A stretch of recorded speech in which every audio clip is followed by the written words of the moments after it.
Anda kembali menyaksikan iNews Sore bersama saya, Reni Armusari, pemirsa.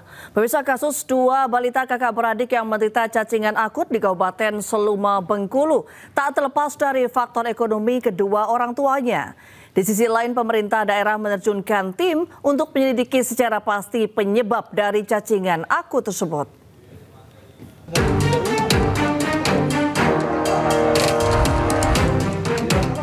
Inilah kondisi rumah yang dihuni dua balita, Khaira Nur Sabrina yang berusia 1 tahun 8 bulan dan kakaknya Aprilia yang berusia 4 tahun, warga desa Air Petai, Kecamatan Ilir Talo, Kabupaten Seluma, Bengkulu. Kondisi rumah yang jauh dari kata layak huni dengan berlantai tanah dan dinding seadanya.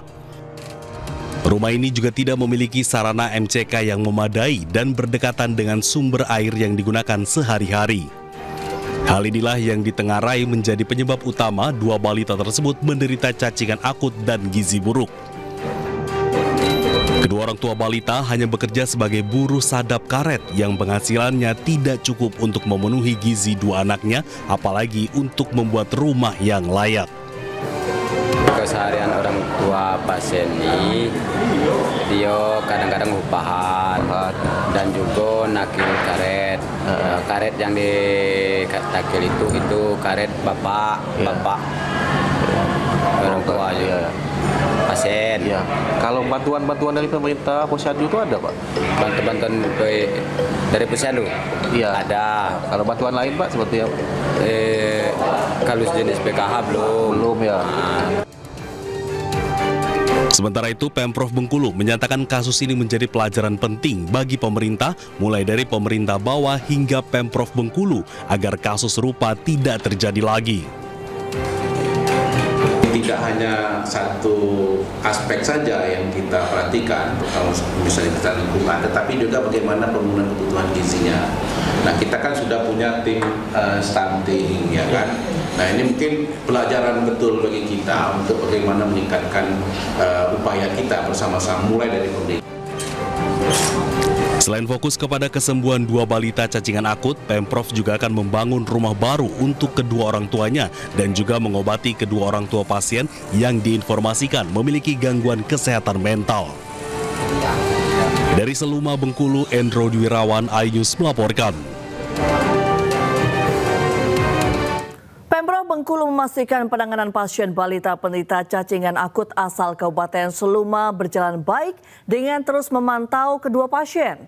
Selain itu, Pemprov juga akan membangun rumah yang lebih layak untuk keluarga balita tersebut. Kita akan buat bedah rumah nanti, makanya saya lagi minta laporan dengan pemerintah setempat, RT RW-nya gimana. Lahannya itu punya dia bukan. Kalau punya dia itu bisa dibangun. Tapi kalau tidak, kita musyawarah carikan lahan terdekat. Pasca kasus ini apa rencananya yang Pemprov intervensi untuk kasus ini, Pak? Ya, kita harap nggak terulang kembali, maka pemerintah daerah provinsi tingkat 2 kita akan turun ke bawah ya, untuk kemudian bukan hanya kejadian baru kita bertindak, tapi sebelumnya begitu. Ya. Ya, kita ke informasi lainnya, pemirsa. Isu nampan program makan bergizi gratis yang dikabarkan mengandung minyak babi jadi sorotan. Asosiasi Pesantren atau Rabita Ma'ahid Islamiyah NU Jakarta menemukan kandungan tidak halal nampan MBG saat berkunjung ke Cina.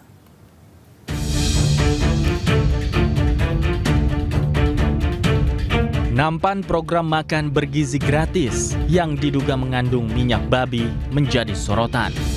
Hal ini pertama kali diungkap oleh Asosiasi Pesantren RMI-NU usai menemukan kandungan tidak halal saat berkunjung ke pabrik nampan MBG di Cina. Hal tersebut disampaikan oleh Wakil Sekretaris RMI-NU Jakarta, Wafariansyah, yang diunggah oleh akun Instagram @halalcorner. Dalam unggahannya, disebutkan bahwa Wafariansyah menemukan dugaan penggunaan minyak babi saat berkunjung ke pabrik pembuatan nampan MBG di Cina.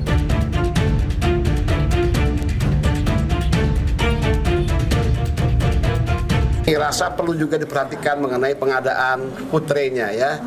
baki atau nampan yang perlu diperhatikan dari kehalalan dan kethaibannya.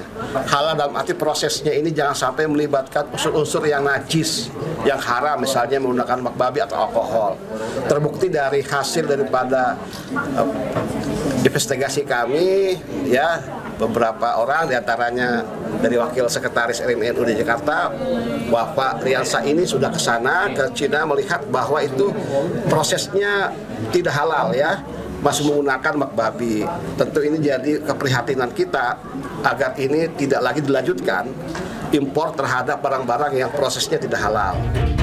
Sementara Badan Penyelenggara Jaminan Produk Halal membantah nampan dalam program makan bergizi gratis mengandung minyak babi. BPJPH menjamin kehalalan program makan bergizi gratis.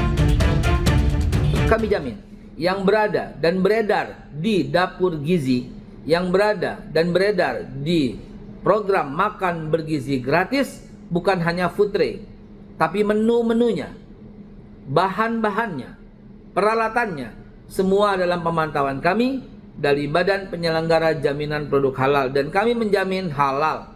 Bukan cuma itu, bahkan para kepala dapurnya dan para tukang masaknya dalam proses untuk kami berikan pelatihan menyediakan makanan yang halal dan bergizi.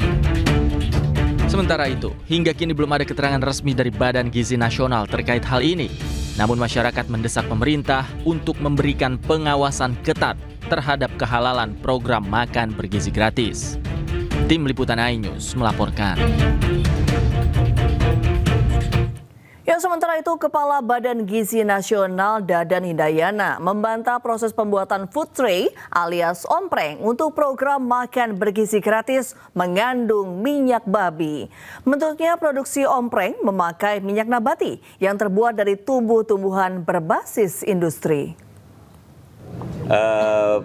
Food tray itu menggunakan isu minyak, itu bukan pada food tray-nya, ya, karena komponen food tray itu logam, ya, salah satunya nikel. Jadi tidak ada minyak di dalam food tray-nya. Nah, minyak itu digunakan pada saat stamping atau pencetakan, yang digunakan pada alatnya supaya tidak panas dan mudah. Nah, kemudian setelah dicetak, minyak itu kemudian akan dibersihkan, direndam, dibersihkan sehingga steril. Begitu. Nah, isunya adalah menggunakan minyak apa. Nah, untuk di dalam negeri rata-rata menggunakan minyak nabati, ya, artinya dari tumbuhan, dan kita akan fokuskan food tray ini berbasis industri dalam negeri. Nah, untuk yang impor, kami sudah koordinasi dengan Badan Penyelenggara Jaminan Halal, ya, agar food tray yang diimpor sudah distempel halal. Seperti itu. Berarti akan tetap ada pengadaan impor ya Pak? Begini, kebutuhan kita sekarang di 4 bulan terakhir itu 15 juta food tray per bulan. Nah, produksi dalam negeri baru bisa 11,6 juta. Jadi ada miss 4 juta. Kalau kita tutup impornya, takutnya program ini akan terganggu. Tetapi kemudian kita sudah kerjasama dengan Badan Penyelenggara Jasa Halal agar seluruh importir minta sertifikat halal ke BPJPH, ya, supaya food tray itu nanti akan dicap halal. Ya, kita ke informasi selanjutnya pemirsa. Ustaz Khalid Basalamah mengembalikan uang ke Komisi Pemberantasan Korupsi. Uang tersebut menjadi barang bukti terkait kasus korupsi kuota haji.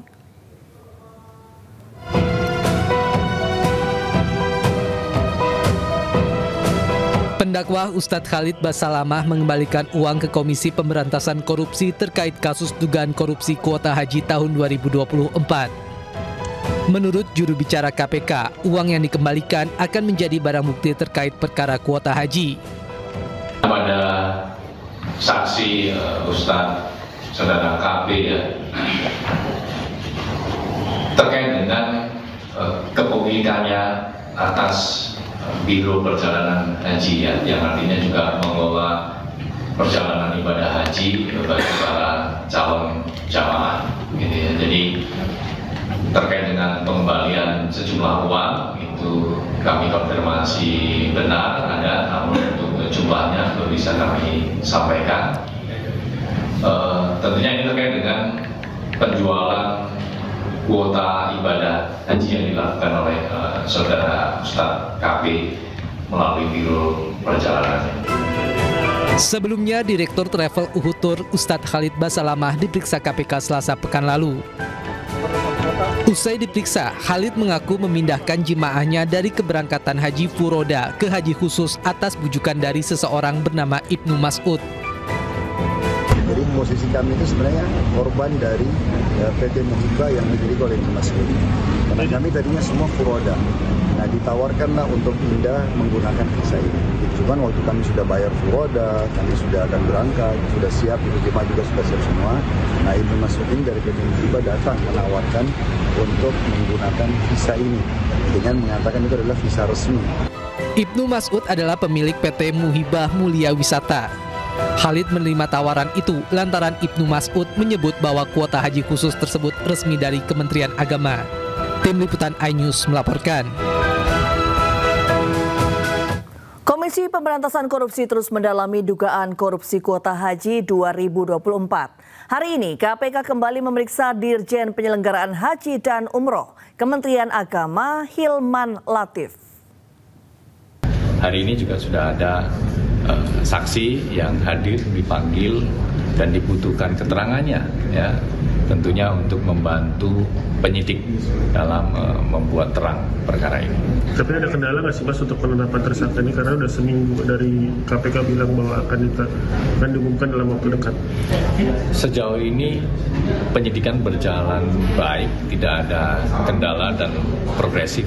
Hal ini dibuktikan bahwa penyidik secara progresif tidak hanya melakukan pemanggilan permintaan keterangan kepada banyak pihak yang diduga mengetahui, tidak hanya dari pihak-pihak di Kementerian Agama, di lembaga-lembaga lain yang terlibat dalam proses pelaksanaan ibadah haji, tapi juga asosiasi dan para biro perjalanan. Tapi juga penyidik secara progresif melakukan penggeledahan, mengamankan dan menyita sejumlah dokumen, barang bukti elektronik dan juga aset-aset. Ya, kita ke informasi lain. Pemirsa, Kejagung terus melakukan pengejaran tersangka Muhammad Riza Khalid yang saat ini masih buron.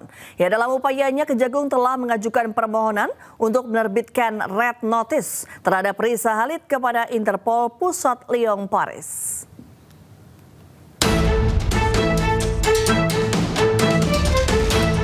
Tersangka Muhammad Riza Khalid hingga saat ini masih buron. Kejagung terus melakukan pengejaran terhadap yang bersangkutan dengan bekerjasama pihak-pihak terkait serta negara-negara tetangga. Dalam upayanya, Kejaksaan Agung telah melakukan permohonan untuk menerbitkan red notice terhadap Riza Khalid kepada Interpol Pusat di Paris. Saat ini sudah dalam proses permohonan red notice. Informasi terakhir dari NCB dari Indonesia sudah diteruskan ke pusat ke Lyon, Perancis. Tinggal kita menunggu kabar tindak lanjutnya dari Interpol Pusat yang berada di Lyon, Perancis. Benar, penyidik Gunung Mudar tidak hanya berfokus bagaimana kita berusaha maksimal menghadirkan atau yang bersangkutan di Indonesia, tapi juga kita berusaha paralel dengan itu untuk penyidik menelusuri aset-asetnya dalam rangka pemulihan kerugian negara. Sebelumnya tim penyidik Jaksa Agung Muda Tindak Pidana Khusus Jampitsus Kejaksaan Agung kembali menyita aset milik Muhammad Riza Khalid bersama kasus korupsi dan tindak pidana pencucian uang. Aset Riza Khalid yang disita berupa tanah dan bangunan seluas 6.500 meter di perumahan Rancamaya Golf Estate Bogor, Jawa Barat. Penyitaan atas putusan Pengadilan Negeri Bogor. Kepemilikan aset tersebut bukan atas nama Riza Khalid, namun atas nama perusahaan. Aset tersebut dibeli menggunakan uang Riza Khalid dan disamarkan kepemilikannya menggunakan nama perusahaan. Setidaknya ada 3 sertifikat kepemilikan yang tercantum dalam aset tersebut. Sementara nilai 3 aset tersebut masih dalam proses penghitungan. Sebelumnya Riza Khalid dan 8 orang lainnya menjadi tersangka atas kasus dugaan korupsi dan pencucian uang, kasus tata kelola minyak mentah dan produk kilang pada Pertamina Subholding. Sebagai pemain lama dalam bisnis migas dan dekat dengan penguasa, Riza Khalid dikenal licin. Walaupun namanya sering terlibat dalam berbagai kasus korupsi, tapi ia kerap lolos dari jeratan hukum. Tim Liputan Ainus melaporkan. Satu keluarga kabur saat drone Israel menyerang sebuah sekolah di kawasan Tel Al-Hawa, barat kota Gaza. Ayo sore segera kembali usai jeda. Ya Allah.